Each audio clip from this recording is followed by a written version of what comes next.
activaradio.org, emisora de radio online para profesionales de todos los sectores. Anúnciese con su propia cuña publicitaria o bien póngase en nuestras manos para producir una nueva. Usted solo tendrá que decirnos qué quiere y délo por hecho. Su mensaje llegará literalmente a todo el mundo. Anúnciese en activaradio.org.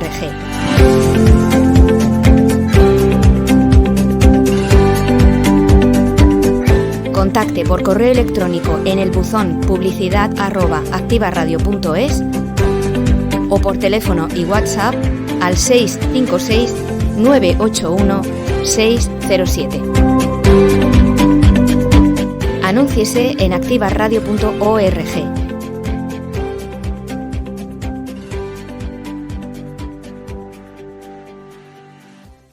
Activaradio.org es una emisora temática, especializada en sectores profesionales para profesionales. Ahora tu empresa, tu asociación, tu colectivo puede tener su propio programa de radio en activaradio.org. Genera y crea más contenido en tus redes sociales. Llega a tus clientes, seguidores o asociados a través de activaradio.org. Te ayudamos a crear tu programa, te ayudamos a generar ingresos a través de la publicidad. Da un paso más y conecta profesionalmente con tus clientes, seguidores o asociados. Tu programa profesional de radio en activaradio.org. Programas en directo o en falsos directos con sus podcasts correspondientes. Participa en activaradio.org, la radio profesional para los profesionales. Contacta a través del correo electrónico programas@activaradio.es. Todos los servicios de la internacionalización a tu alcance en ACOCEX, la Asociación Española de Profesionales de Comercio Exterior. Más de 15 años repartidos en toda España y con servicios en todas las partes del mundo. ACOCEX, la mejor internacionalización en tus manos. 91 290 81 26 y acocex.es. ¿Quieres aprender a tocar el piano? ¿O quizás el bajo? ¿La batería? ¿Y el violín? Ah, a lo mejor la guitarra. O quizás lo tuyo es cantar. Todo esto lo puedes aprender en Dumbbell Melódica, las clases definitivas en San Pedro del Pinatar. 620 100 060. ACOCEX, la Asociación Española de Profesionales de Comercio Exterior, pone a disposición de emprendedores y de empresarios todos los servicios de la internacionalización, las 5 áreas del comercio exterior cubiertas por ACOCEX, Asociación Española de Profesionales de Comercio Exterior, 91 290 81 26 y acocex.es. Todos los viernes a las 10 de la mañana en Perú y a las 5 de la tarde en España, Jesús Ulloa te invita al programa Integrando Mundos.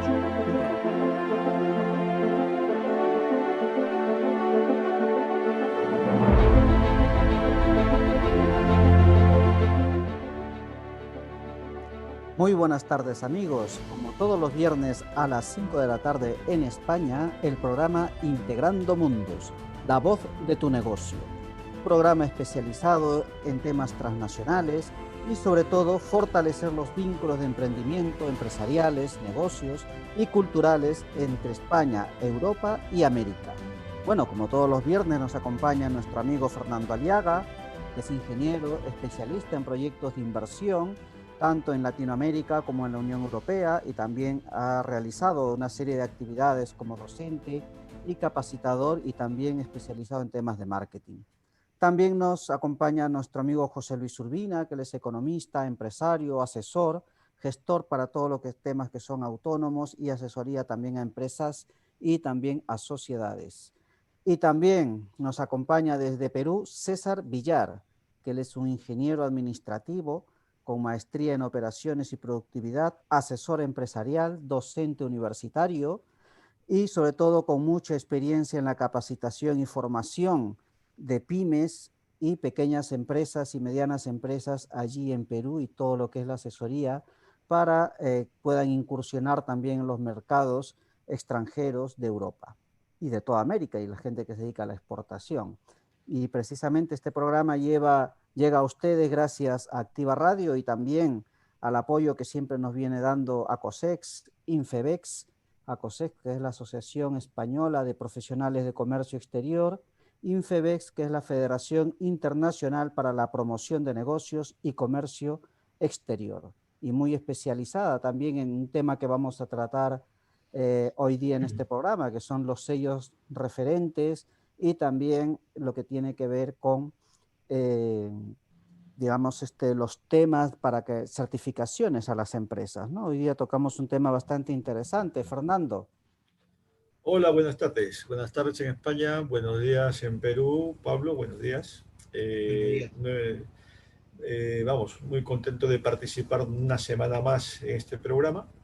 Creo que está esta vez un tema que es muy interesante y que no sé si decir afortunadamente o lamentablemente va a estar de moda para los próximos años, porque de esta crisis salimos, pues vamos a tener que salir reforzados con el tema de certificaciones, con el tema de mejor y mayores conocimientos sobre cómo mejorar nuestra competitividad. Y pues la verdad que nuestro entrevistado nos va a ayudar mucho seguramente. Así es. Hoy día vamos a tocar el tema de procesos de certificación como herramientas para la competitividad empresarial. Y para ello nos va a acompañar desde Perú el ingeniero Pablo Pizardi Díaz. Un pequeño resumen de su currículum y su larga experiencia en este andar es: él es ingeniero administrativo con posgrado en Administración de Negocios y Finanzas Internacionales, con más de 24 años de experiencia en sistemas de gestión de calidad, sistemas de seguridad y salud en el trabajo, sistemas BAS, HACCP, BPM, responsabilidad social empresarial, sistema de gestión antisoborno y sistema de gestión de continuidad de negocios. ¿Qué tal? Muy buenas tardes, Pablo. ¿Qué tal? Buenas tardes con todos. Y un gusto estar acá en esta sala. Y buenos días allí en Perú. Bueno, vamos a tocar este tema de lo que son los procesos de certificación. Tenemos entendido que tú eres un experto en la materia. ¿Y cómo va el mundo de las certificaciones allí en Perú? Ya que, bueno, empezó más o menos por la década finales del 90, en el 2000 quizás con un poquito más de fuerza, cuando empezamos a abrirnos un poco al mercado internacional con una serie de productos, y también empezamos a adoptar una serie de medidas de Estados Unidos cuando se quería exportar a Estados Unidos, ¿no? Eso es correcto. Sí, bueno, esto ha venido desarrollándose, ha tomado su tiempo, particularmente desde mediados de los 90, donde tuve la posibilidad de participar de la mayor, de la compañía, que ahora es la compañía más importante en alimentos, llamada Licor, en esa fusión, donde se encontraron hasta 3 culturas empresariales. Y entonces, a partir de ahí, digamos, con las normas internacionales de sistema de gestión, que ya era una tendencia, eso fue todo un enorme esfuerzo, ¿no? Para poder constituir ahora la compañía actual que tiene.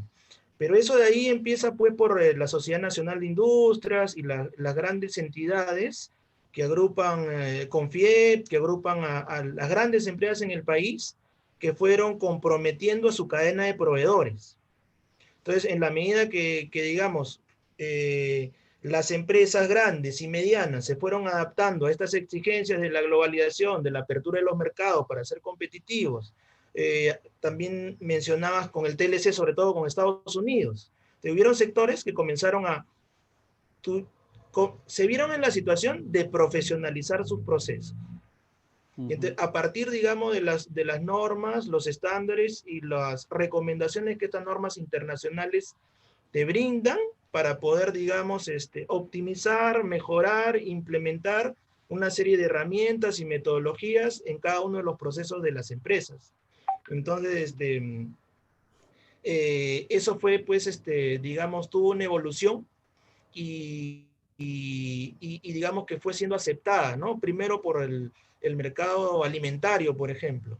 En esa época, fines de los 90, inicio de los 2000, había un tema importantísimo acá, sobre todo el tema de inocuidad alimentaria, sistema HACCP, todo lo que es buenas prácticas de manufactura, que era muy solicitado, por ejemplo, por los programas sociales del Estado. Y eso implicó que a nivel nacional hubiera asociatividad, una suma de esfuerzos de una serie de organizaciones sociales de base para poder preparar panaderías, industria panificadora. El modelo exitoso que tenemos ahorita de restaurantes también parte de un temita o de una iniciativa de inicios del 2000, con un programa nacional digamos, de restaurantes de pescados y mariscos, parecería mentira, pero todo ha tenido una ruta, un camino, y hemos transitado, pues parece mentira, más de 20 años, y como bien decía Fernando, tenemos fácil para 20 años más, porque ahora todo tiene que orientarse ante este nuevo contexto, y esa es la proyección, ¿no? Así es, efectivamente, ¿no? Entonces, quería hacerte también una pregunta, digamos, ¿no? Y también un comentario a raíz de lo que mencionas, ¿no? Que es, muchas empresas, por ejemplo, que están sumidas un poco en el mercado local, eh, y ahora, producto de la crisis, lo que mencionaba Fernando, entonces, cuando quieren incursionar en los mercados internacionales, muchas veces los productos se ven rechazados precisamente porque no guardan estándares de calidad o no tienen algunas certificaciones, ¿no? Entonces, es ahí recién cuando se dan cuenta de la importancia de lo que son las certificaciones internacionales en este caso. Así es, eso sucedió, por ejemplo, con la industria de confecciones. Entonces, la gran industria, la mediana industria, por propia capacidad instalada, a veces hacía falta mayor, la demanda era mayor, ¿no? Del mercado internacional, Estados Unidos, Europa, y entonces se tenían que tercerizar talleres para poder ampliar su capacidad de producción. Y entonces eso implicaba, digamos, tener todo un sistema de trabajo de inspección a esos talleres con fichas técnicas para que respeten los estándares. Entonces, de esa manera, la pequeña y microempresa de ese rubro, con el tiempo, asumió esos estándares como parte del trabajo. Digamos, acá, antes de todo esto, una industria, pues, que no guardaba esos estándares. Entonces, ya con estas exigencias que son requisitos para poder llegar a mercados internacionales, no hubo otra cosa que adaptarse. Por otro lado, empresas independientes que querían, digamos, se aperturaron los mercados, diferentes rubros, cada año, digamos, habían más oportunidades porque habían más TLC firmados.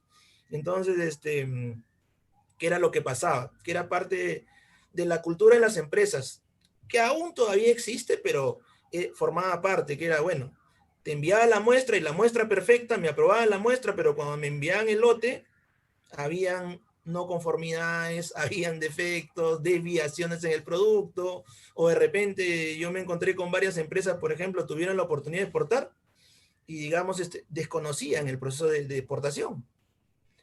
O de importación, por ejemplo, para mejorar, digamos,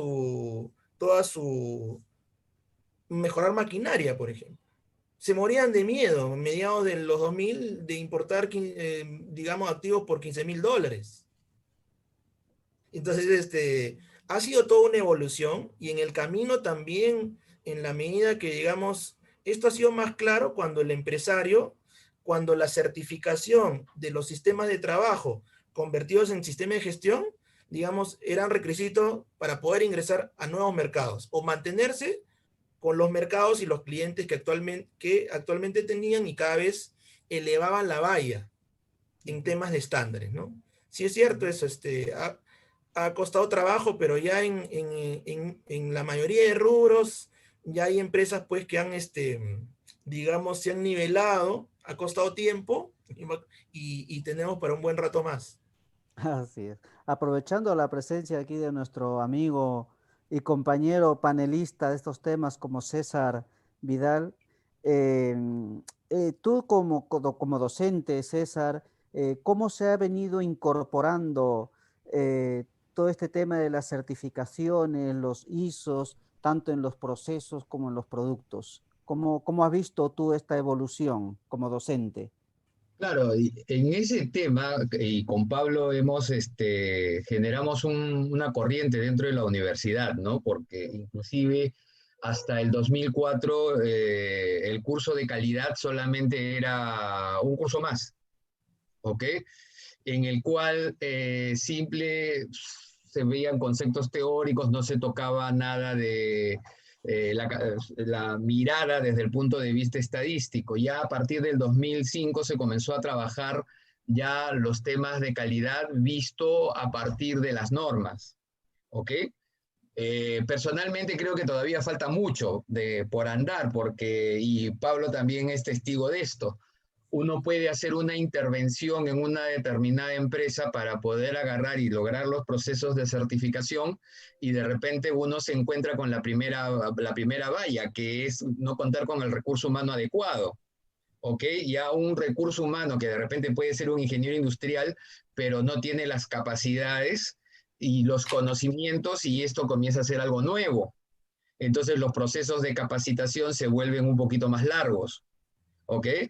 Creo que con respecto a este tema todavía hay bastante por andar, ¿no? En nuestro caso, durante todo el tiempo que hemos estado dentro de la universidad, hemos bregado por eso. Inclusive, en la casa del herrero cuchillo de palo, ¿no? ¿Cuánto nos costó el hecho de que la misma universidad pueda certificar determinados procesos? ¿Ok? Y logramos certificar determinados procesos y logramos certificar determinadas áreas. ¿Ok? Pero, como en todo, se requiere una disciplina. Te estoy hablando de un fenómeno que se hizo hace 3 años. ¿Ok? Ahora tiene que volver nuevamente a formarse los líderes para poder uh, seguir ese camino de comenzar a generar gente dentro de las carreras, y este tema de la calidad y las certificaciones no es potestativo de una carrera, un economista, de un administrador o un ingeniero industrial. Tiene que cruzar transversalmente dentro de todas las carreras. ¿Ok? Un ingeniero industrial lo necesita, un ingeniero civil necesita, y ahora con todo este tema de la normatividad de la seguridad en el trabajo, todo requiere que sea un tema transversal. Uh-huh. Fernando, ¿querías comentar algo? Sí, yo quería comentar ahora que Pablo tocó el tema del sector textil en Perú. Yo tuve la oportunidad de conocer a un ingeniero que vino pues a principios del 2000 más o menos aquí a España. Como él venía en representación de una textil bastante grande, no sé si decir el nombre, pues creo que no pasa nada, Topitop, ahí de Perú. Entonces no sé cómo estará ahora mismo. Y venía este ingeniero, ya digo, más o menos a principios de 2000, 2001, y él venía a traer muestras para el Corte Inglés, ¿no? Para hacerle prendas al Corte Inglés. Previamente ya habían recibido del Corte Inglés algunas características. Entonces traía pues diferentes modelos en diferentes tallas, pero cuando entablamos redacción, pues eso era una cacería, por decirlo de alguna forma, porque había muchos representantes de muchos sitios. Estamos hablando de la época en que todavía el Corte Inglés no fabricaba en China. Entonces, hacían encargos, ¿no? Obtener un encargo de ese tipo para el Corte Inglés, pues era un logro muy bueno. Y pues también tuvo la oportunidad de irse a ir a Galicia a intentar hacer algo con el grupo de Amancio Ortega. Entonces era un momento bueno para el textil peruano. Estaban certificados, tenían para algunos productos tenían ya garantía de calidad. No sé cómo está, y esa era la pregunta que quería hacerle a Pablo. ¿Cómo está el sector textil ahora en el Perú? en ese Mira, el tipo sector de... textil tuvo una época sobre el 2009-2010 que digamos sufrió un bajón por el tema de la crisis, pues no financiera en Estados Unidos, por el mercado principal de confecciones era Estados Unidos. Tan es así que hay una zona en Perú que es un clúster de confeccionistas. Incluso me tocó participar de un proyecto de desarrollo de proveedores que implicaba una de las líneas de trabajo eran los talleres de confección, que en un primer inventario de 80 empresas de confecciones de la zona de Sur Chico, de Chincha Alta, digamos, que es la zona, identificamos en el proyecto que habían cerrado 25 talleres en ese verano. Entonces, con mano de obra calificada, como bien dice César, que es importante, con gente bien preparada, con estándares de calidad a través de fichas técnicas y que abastecían, digamos, una de ellas justamente era Top y Top, que justamente se abastecía de estos talleres, ¿no? Entonces, lo que sí es cierto, pasado el tiempo, digamos, en la medida que se abrieron otros mercados, ya hay una recomendación que se hizo, que la industria de confecciones en Perú, empezando por Gamarra, debiera generar sus propias marcas. Ese tiempo valioso se ha perdido. Eso, tuve la posibilidad de trabajar en un organismo del Estado de promoción de pequeña empresa y veníamos batallando sobre eso y después como parte externa, como consultor externo desde el año 2005. Han pasado 15 años.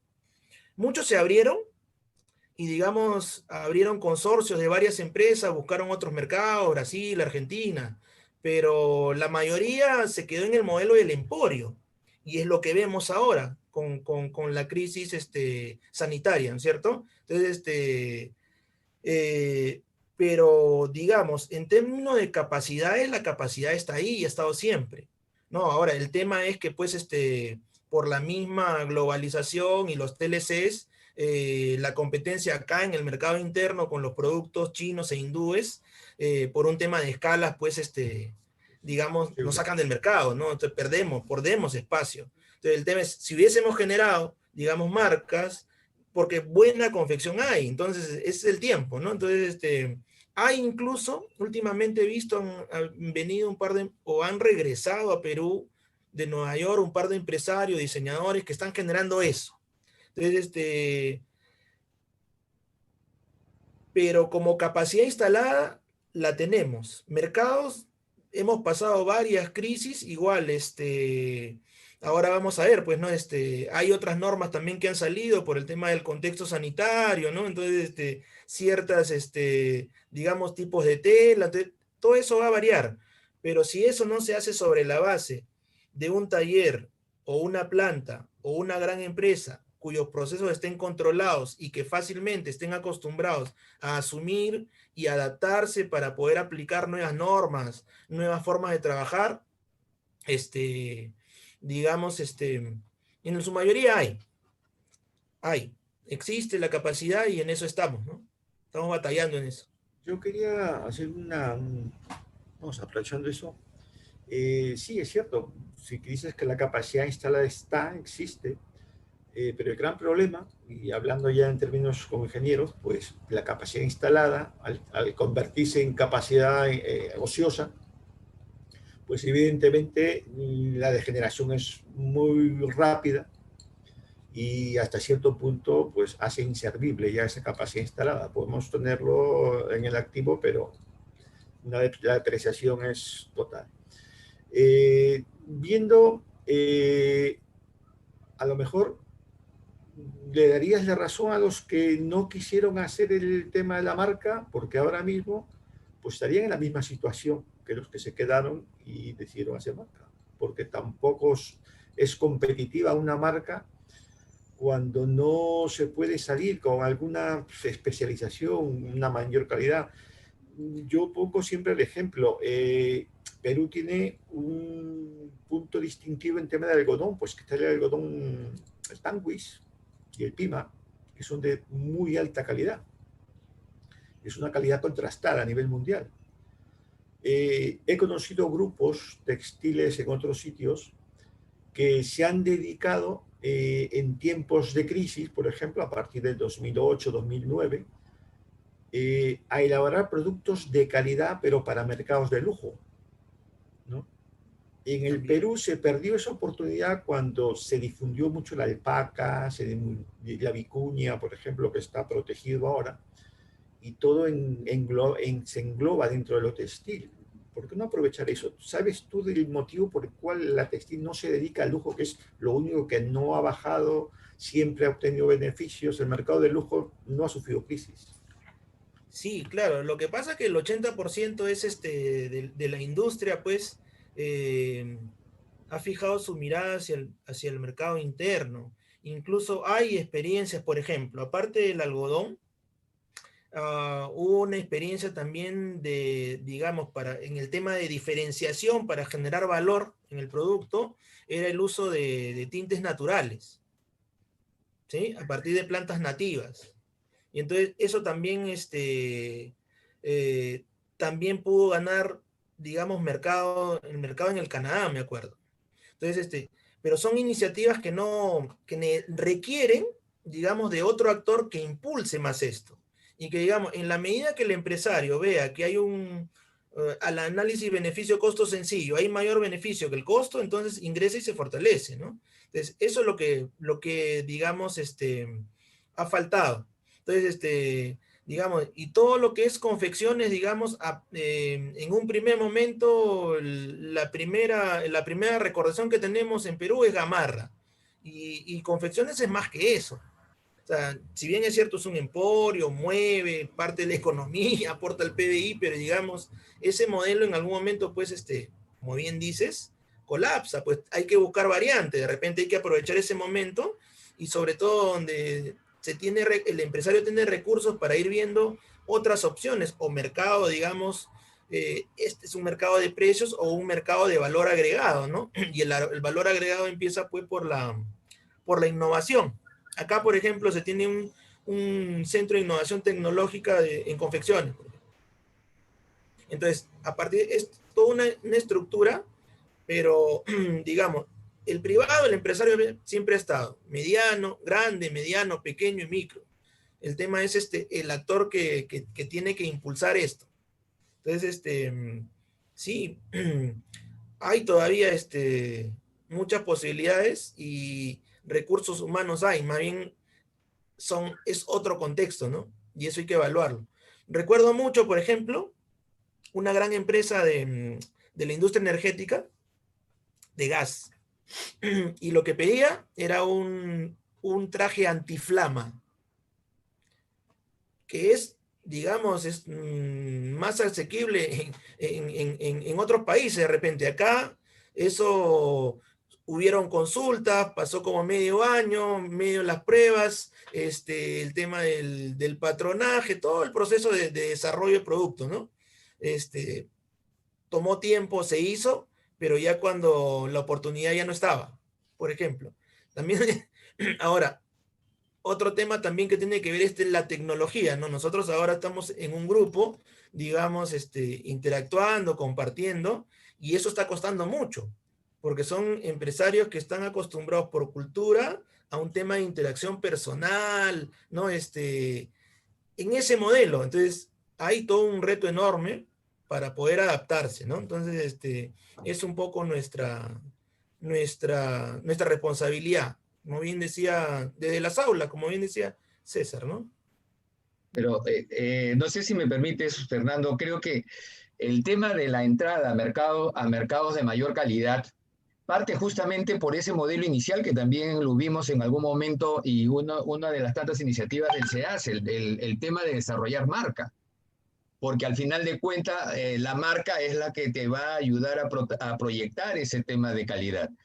Y lamentablemente, pues cuando iniciamos esto, si estamos hablando 2005, entre 2005 y 2014, creo que trabajamos esos proyectos, generar el tema asociativo en Lima Norte era muy complicado, justamente por los argumentos que hablaba Ángel en la exposición, en la entrevista pasada, ¿no? La ruptura de ese tema del egoísmo, ¿no? El hecho de que tu modelo es tuyo y tú crees que eso es lo último y no eres capaz de poder compartir para que después puedan integrarse. Muchos proyectos hemos desarrollado, tú mismo, el último proyecto que hicimos, Patén, que terminaba en un consorcio, pero el egoísmo de la gente hace que al final cuenta, a ver, muévete tú, muévete para recién yo moverme. Y es una cosa de un movimiento en conjunto a partir de una marca y a partir de establecer el diseño. Recursos hay, recursos tecnológicos hay. El problema es que tenemos que comenzar a cambiar el chip de la gente. Y creo que en algo, toda esta pandemia, en algo ha ayudado a esa situación, porque nos estamos integrando, aunque sea virtual. ¿Ok? Yo creo que eso es interesante lo que dices, y mira, viene justo, y todo lo que hemos estado comentando hasta ahora, si lo englobamos, ¿no? Pues lo que tú has dicho, que entrar al mercado de lujo es un poco más complicado. Sí, es más complicado, y más aún si no se tiene conocimiento de cómo se puede acceder. Y ese es el problema que tenemos, es un análisis propio, es un análisis mío, que el problema que tenemos en Perú y en algunos otros países latinoamericanos, pero básicamente si nos centramos en el Perú, es el gran desconocimiento que tenemos de a dónde podemos acceder. Mira, nosotros que hemos transitado la época de la famosa calidad total, la filosofía japonesa, que ha sido precursora a lo que es las certificaciones de ISO y todo esto, ellos se centraban, por hacer un poquito un paréntesis, se centraban en procesos separados dentro de la industria que cada uno tenía, ¿no? Y a lo mejor una empresa tenía un proceso determinado que lo vendía fuera porque la empresa cliente solo le interesaba esa parte. Con las certificaciones, pues ya hemos crecido. En el mercado de lujo, y si Pablo tiene algún otro detalle, si conocemos cómo de ubicar el puente que nos lleve a ese mercado y saber cómo transitarlo y de la mano de quién o a través de alguna organización, es más fácil saber qué nos pueden dar. Hablábamos antes de certificaciones y hablábamos antes de sellos de calidad. Los dos son importantísimos, porque si tú tienes un sello de calidad, tienes las mismas garantías que una certificación. Pero hay que saber cómo y dónde ofrecerlo y cómo obtenerlo, ¿no? Yo no sé ahora mismo en Perú, y eso Pablo si nos puede ayudar, cuál es la situación, ¿no?, de las pequeñas y medianas empresas que son básicamente las que desconocen mucho de estos procesos, y en qué momento deberían empezar a empezar a pensar en que deben de certificarse o deben de obtener un sello de calidad para poder ir a otro mercado. Claro, cuando es requisito del cliente, por ejemplo. Ahora, el único sistema de gestión que, digamos, forma parte de la ley, es una ley en Perú, la ley 29783 de seguridad y salud en el trabajo, a la cual ahora yo le he cambiado particularmente, seguridad y salud en el trabajo, ahora yo le llamo salud para seguridad en el trabajo por el contexto actual. Entonces, la idea es que, digamos, hay toda las grandes y medianas empresas tienen una cadena, forman parte de una cadena de cliente-proveedor, tienen su, digamos, un registro de proveedores. Para retomar lo que decía Jesús, desde inicio del 2000, las grandes empresas comenzaron, digamos, a vincularse, o al tener estos sistemas de gestión, hay un proceso logístico de evaluación de proveedores, de medianas, pequeñas y microempresas que forman parte de sus proveedores. Entonces, se diseñó y se desarrolló un producto llamado homologación de proveedores. ¿En qué consiste? En que, digamos, las grandes empresas proporcionaban, luego de un convenio con alguna de las certificadoras en el mercado, ¿no?, SGS del Perú, Serper Perú, Buró Veritas, y ahora hay muchas más, le entregaban la base de datos de sus proveedores para invitarlos a pasar por un proceso de evaluación a estas empresas en términos administrativos financieros, operaciones, mercado, procesos, y en la medida que fueron pasando los años, digamos, este proceso llamado homologación de proveedores fue incrementándose en exigencia. Y eso ha permitido en los últimos 20 años que muchas de las empresas pequeñas y micro se puedan adaptar, porque era condición año a año para poder mantener ese mercado. Estoy hablando de mercado interno. Pasa lo mismo también con la industria, digamos, o con los capitales extranjeros que se establecen como industria energética. Las grandes mineras tienen su programa de desarrollo de proveedores también, donde incluyen este tema. Entonces, año tras año, yo recuerdo mucho la última experiencia en Cajamarca con una minera que, digamos, evalúan a sus proveedores.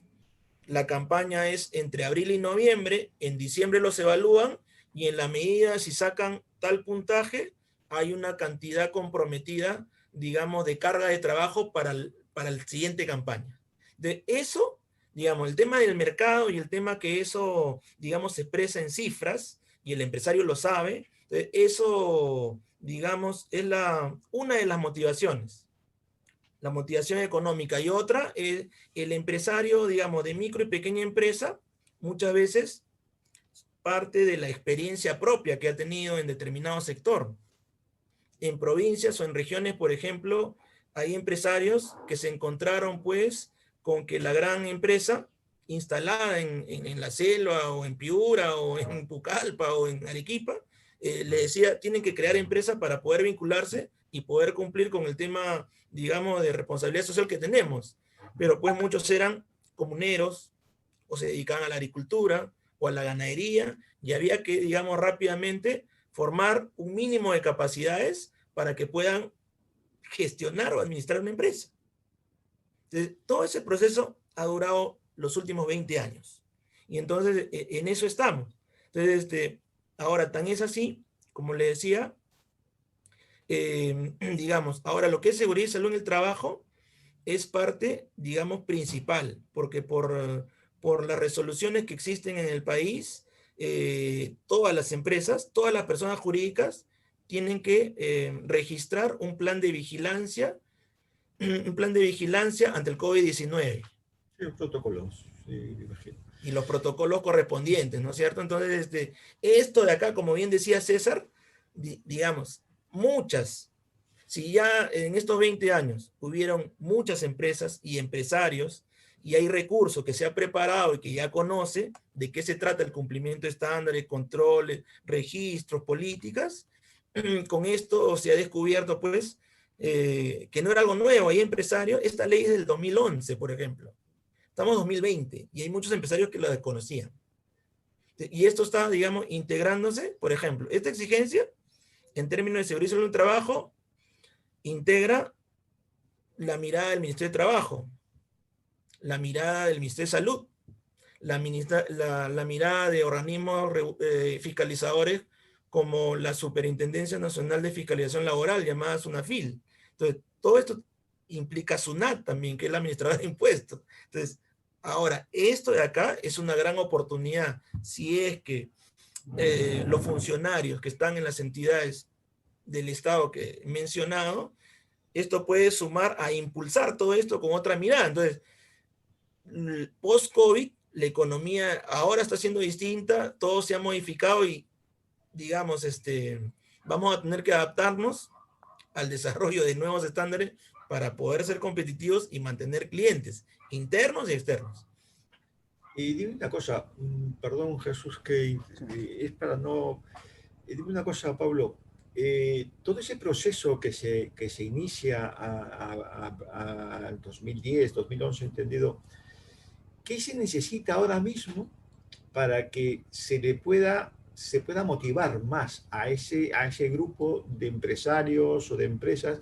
¿Qué haría falta para que, me imagino que de diferentes sectores y diferentes regiones, pero qué se podría hacer Hablo siempre desde una iniciativa privada, porque lamentablemente al sector público hay que dárselo bastante cocinado para que le pueda tomar este interés. Desde la iniciativa privada, ¿qué se podría hacer? Desde pues, una Cámara de Comercio Perú-España, una Cámara de Comercio Perú-Italia, desde gente que le pueda interesar, motivar, participar en ese complemento para que se motive más a este grupo. Claro.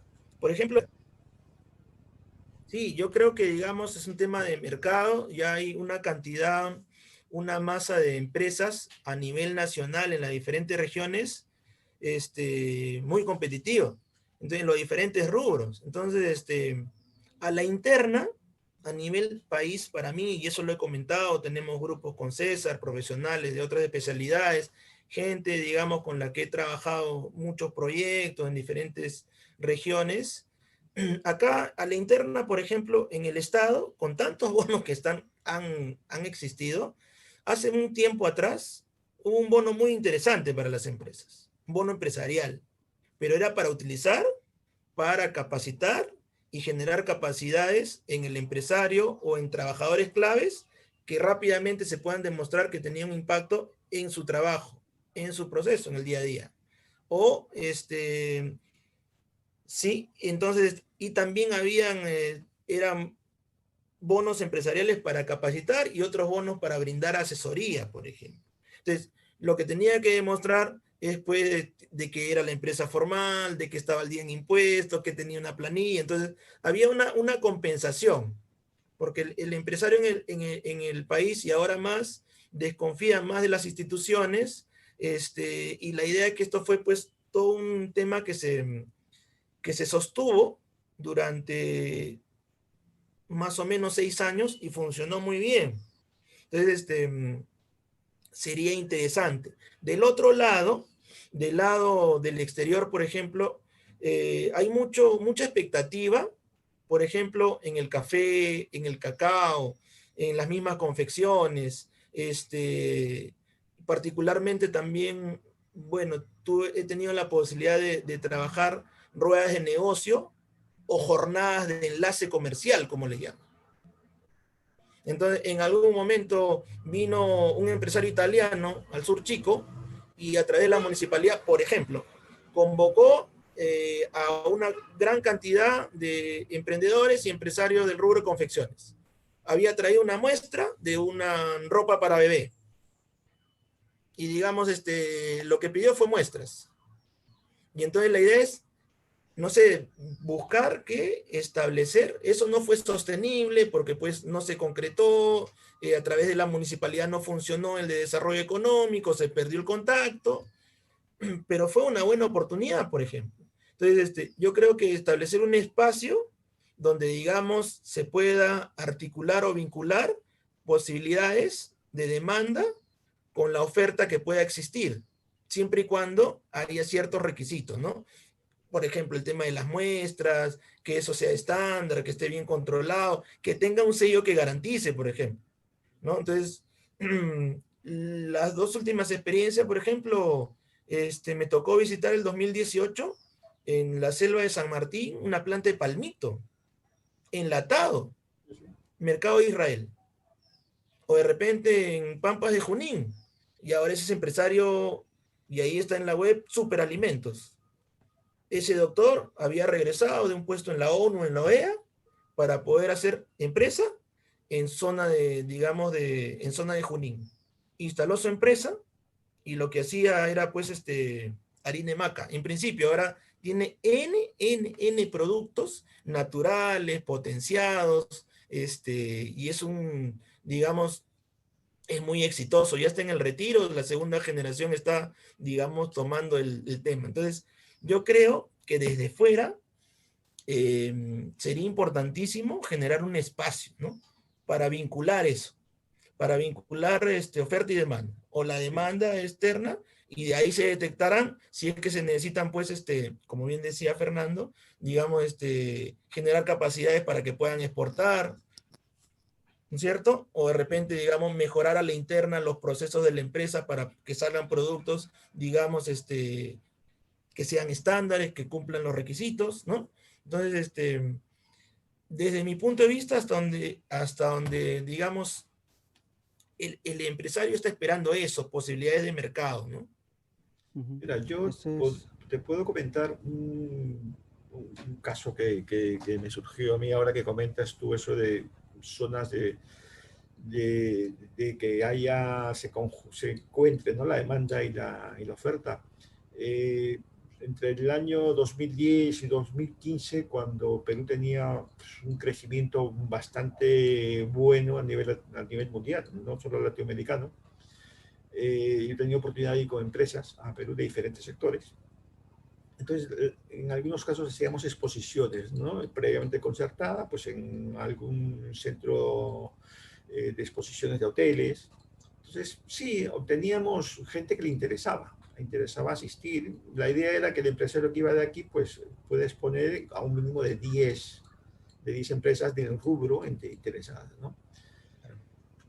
En muchos casos, en la mayoría de los casos, se tuvo éxito, pero yo rescato un par de anécdotas que, en vez de que la empresa local pudiese vender su producto al interesado, o que la empresa que venía de fuera vendiese su producto al local,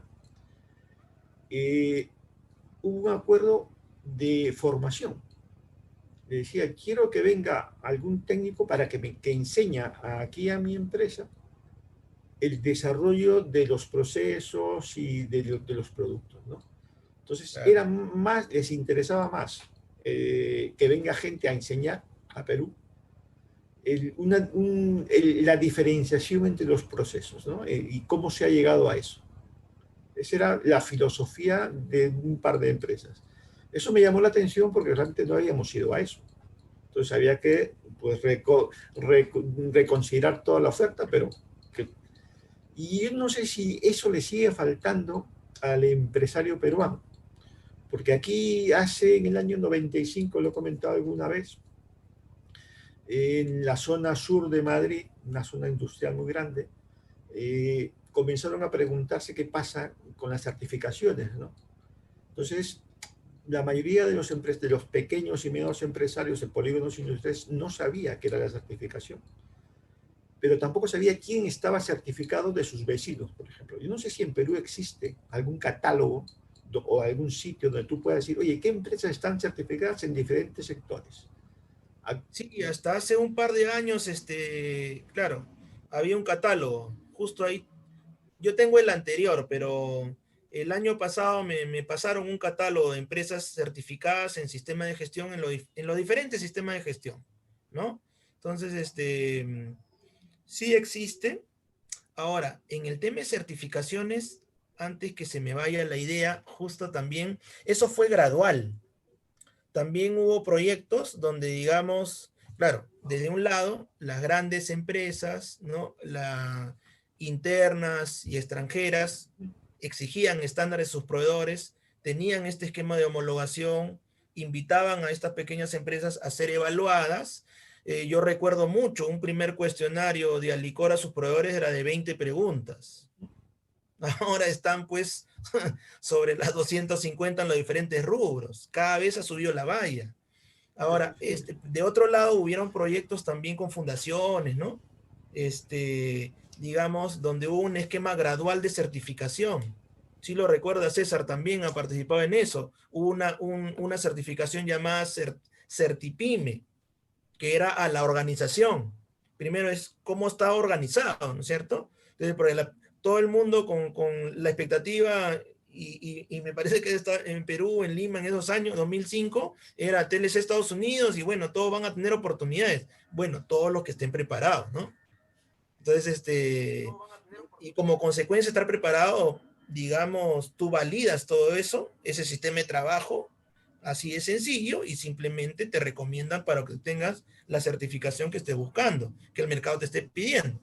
Entonces, sí hubo un tema gradual, era un Certipyme, y después, digamos, había un tema ya de homologación, y después había un tema ya de pensar en una certificación de calidad total, y luego pasaba ya a una 9001. Entonces, esos son procesos que toman tiempo, pues, dependiendo, digamos, del empresario, de sus capacidades y de sus personas claves que lo rodean para poder llevar esto, porque no es sencillo, digamos, no es sencillo, es trabajoso, no es difícil, pero mucho más que el conocimiento ahora es el tema del querer hacer. De todo que no se agote, ¿no? En el intento. Exacto. Así es. Una consulta, por ejemplo, la certificación, las empresas certificadoras, digamos, que se encuentran afincadas en Perú, porque un inicio había que acudir incluso a algunas certificaciones internacionales, ¿no? ¿Cómo anda ese mundo? ¿Se ha incrementado, digamos, las empresas, filiales de empresas certificadoras en Perú, o todavía sigue habiendo, digamos, una mayor demanda y quizás una poca oferta de las empresas certificadoras?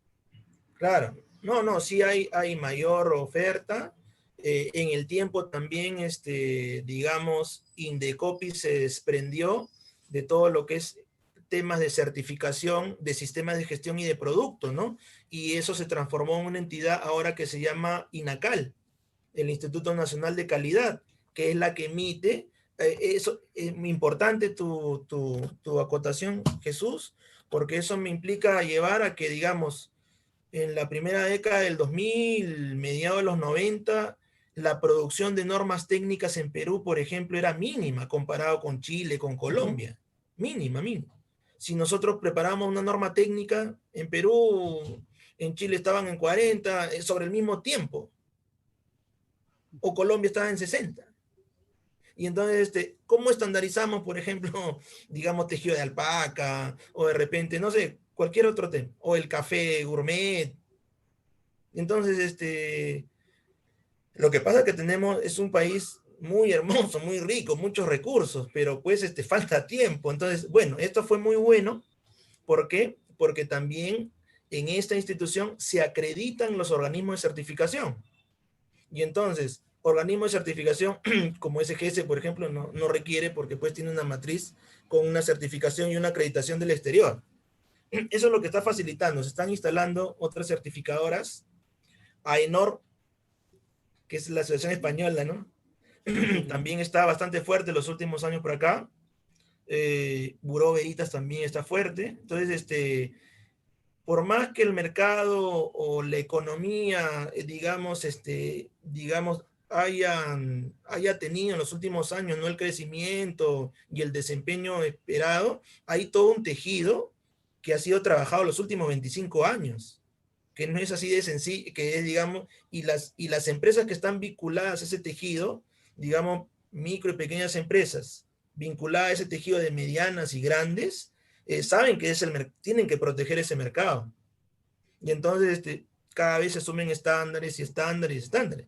Ahora, por ejemplo, uno de los últimos sistemas de gestión y que, digamos, tenemos para un buen rato es la ISO 37001, que es el sistema de gestión antisoborno. Entonces, que es un temita muy, digamos, delicado, ¿no? Ahora, vamos a ver cómo se comporta. Va a tener Igual mucho también, recorrido, sobre todo ahora. claro, hay una ISO 22001 que es el sistema de gestión en calidad en la educación, con un tema que todo esto parte de la educación, hablábamos, ¿no? Entonces, con el esfuerzo que ha habido para poder, digamos, mantener esa licenciatura en la universidad donde estábamos con César. Entonces, sí, hay un tema de certificación importante, digamos, que cada vez ha aumentado. Hay mercado todavía, las empresas renuevan su ciclo de certificación cada 3 años. Ha ayudado mucho este proceso de homologación de proveedores, ¿no? Digamos, para hacer que las empresas se acostumbren, el empresario y su gente se acostumbren a que, digamos, sean evaluados periódicamente, anualmente, ¿no? Hay algunas certificadoras, por ejemplo, que sí, a partir de los convenios que tienen con las grandes empresas, se evalúan cada 2 años, pero en la mayoría de casos, la evaluación es anual. Y eso permite, digamos, mantener de alguna manera los estándares logrados, ¿no? Y la gente se ha acostumbrado a eso. Ya es Ahora, es cierto también que hay generaciones de empresarios. Yo recuerdo mucho haber, digamos, en los últimos, haber trabajado todos estos temas, mediados de los 90, y podría decir hasta el 2012, que he estado, digamos, interactuando mucho en regiones por diferentes proyectos con entidades que me convocaban. Pero a partir del 2012, 2013, que retorné a Lima para trabajar nuevamente con empresas de Lima, de diferentes rubros, yo percibí que era otro tipo de empresario, más emprendedor, era otro tipo de empresario.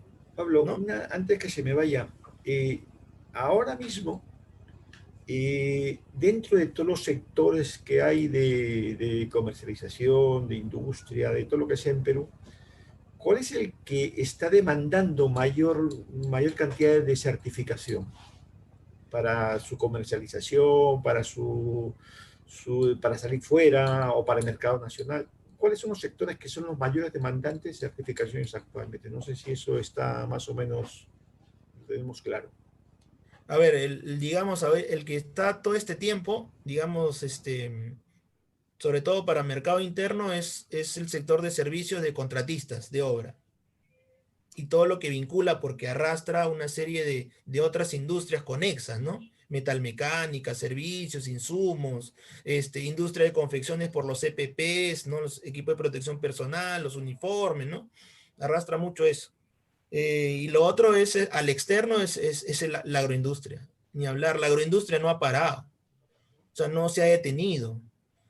Actualmente estoy vinculado con un empresario en Tacna que procesa aceituna verde y negra, y el 80% se va a Brasil. Y entonces, y te puedo decir, el caso del palmito en San Martín, o el caso del café en Jaén, y entonces la agroindustria no ha parado. El tema muchas veces lo que sí evalúan mucho es los precios internacionales, ¿no? Pero a la interna, toda la industria, principalmente los contratistas de obra que tienen que ver con todo, arrastra actividades conexas, y lo otro es la agroindustria que también tiene vinculadas otros temas. Y ahí, sobre todo, hay mucha incidencia de certificaciones, de sellos de calidad, digamos, el Global GAP, todo lo que es certificación orgánica, hay todo un manejo muy profesional. O sea, ahora si yo te pregunto, por ejemplo, si llego a Perú con una empresa certificadora, ¿hay mercado entonces dentro del gran campo agroindustrial que es el Perú? Claro, ¿Se podría iniciar una implantación y un desarrollo de empresa? Sí, por ejemplo, a la fecha tengo un colega que ha venido también del exterior hace casi un año, y también un poquito más, y también está en esa línea, ¿no? También ha instalado una sociedad de certificación. Y entonces, a partir de los medios virtuales, ha comenzado a generar marca, porque la certificadora, por ejemplo, decir o SGS, o Bureau Veritas, o Lloyd Register, de repente las que están, o AENOR, los últimos años, ¿no? Son sellos que son muy fuertes, son marcas muy fuertes. Entonces, cuando tú le dices a un empresario, pues con quién, digamos, desearía certificar, entonces los productos son los mismos. Pero el tema es que en la mentalidad del empresario ya está, digamos, insertado ese sello, ¿no? De esa casa certificadora, por ejemplo. Y entonces, eso, por ejemplo, digamos, es consecuencia de estos procesos de homologación de proveedores que vienen del año 98, 99, y que año tras año están en la retina del empresario, ¿no? Entonces, sí, eso es interesante, pero de todas formas, eso desde mi punto de vista, yo la comercialización la conozco medianamente bien, es cuestión de saber si hay necesidad, el resto sería saber cómo se puede vender.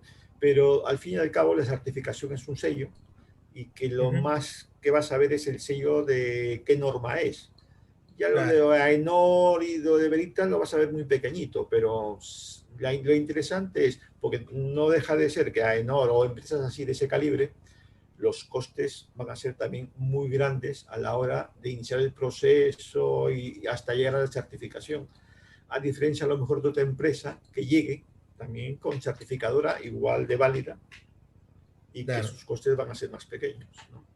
Claro, acá si hay también mercado, es interesante. Claro, lo interesante es que hasta hace un tiempo, digamos, todos estos procesos de certificación de sistemas de gestión tenían un valor mucho más alto, ¿no?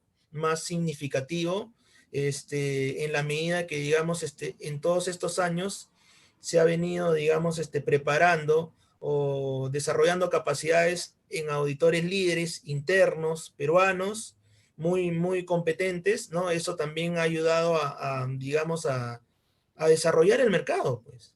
Sí, Porque también estos auditores, para poder llegar han tenido que tener toda un una proceso de cantidad de formación. horas de vuelo.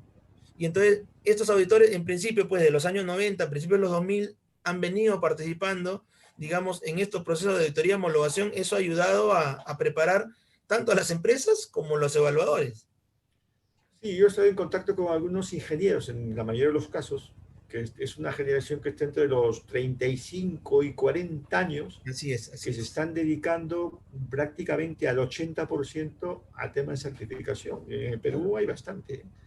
Básicamente, pues al norte, a la selva y en todos los sectores. La verdad que es interesante, se está poniendo muy de moda ahora mismo eso, en Perú sobre todo. Hombre, es Sí, una claro, generación ahora que que, claro. nos va a jubilar, pero es así. Claro, claro. Lo que pasa es que ya en todos estos años ya el empresario le da un valor.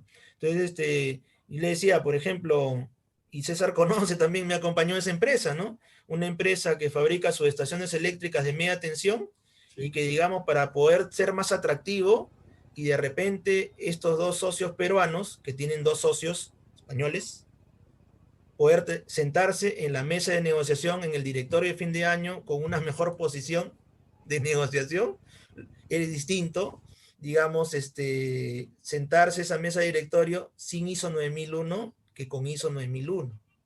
ya. Entonces ya cambia la figura, porque eso también, entonces, todo eso, cuando es, digamos, el obtener o el conseguir una certificación y tener un sello de certificación te pone en mejor posición para los clientes, ante los proveedores, con los socios, con todas las partes interesadas, ¿no? Entonces, eso ya, digamos, ha quedado claro.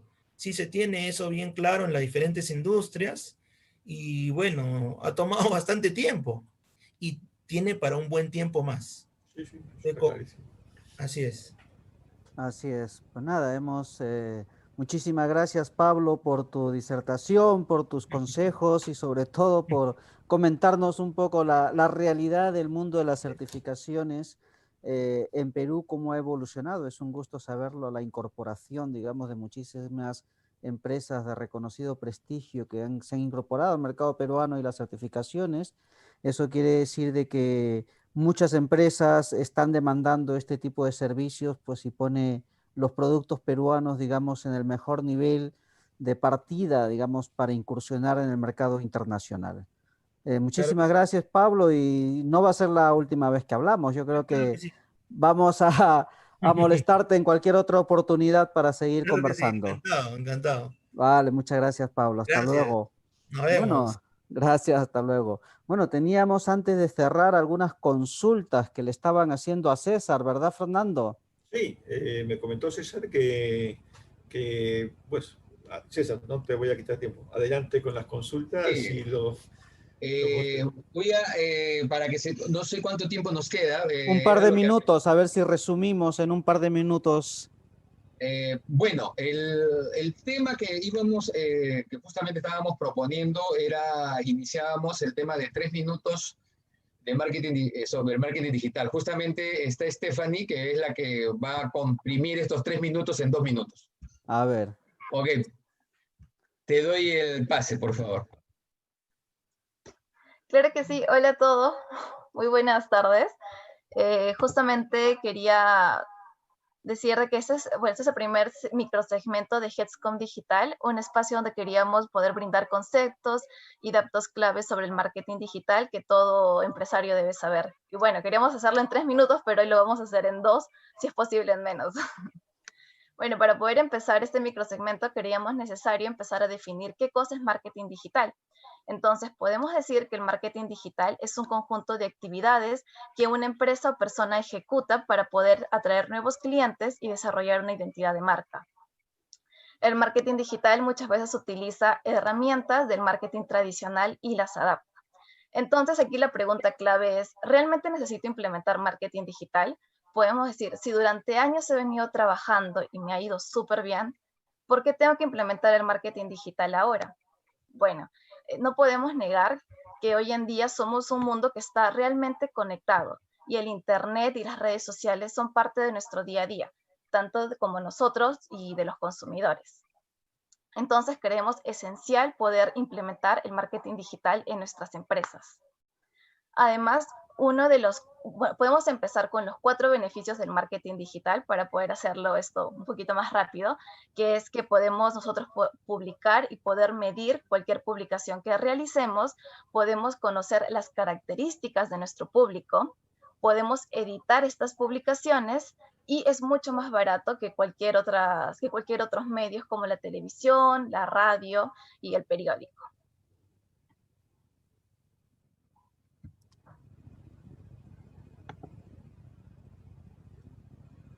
Yo creo que ha sido muy concreto, en menos de 2 minutos.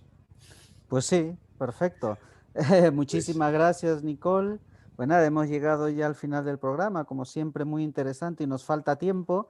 Muchísimas gracias a todos ustedes y como ya saben, este programa llega gracias a ACOSEX, Infebex y siempre por Activa Radio. Muchas gracias y hasta el próximo viernes.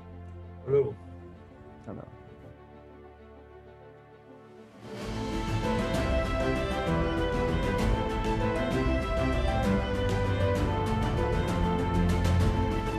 ACOCEX, la Asociación Española de Profesionales de Comercio Exterior, pone a disposición de emprendedores y de empresarios todos los servicios de la internacionalización, las 5 áreas del comercio exterior cubiertas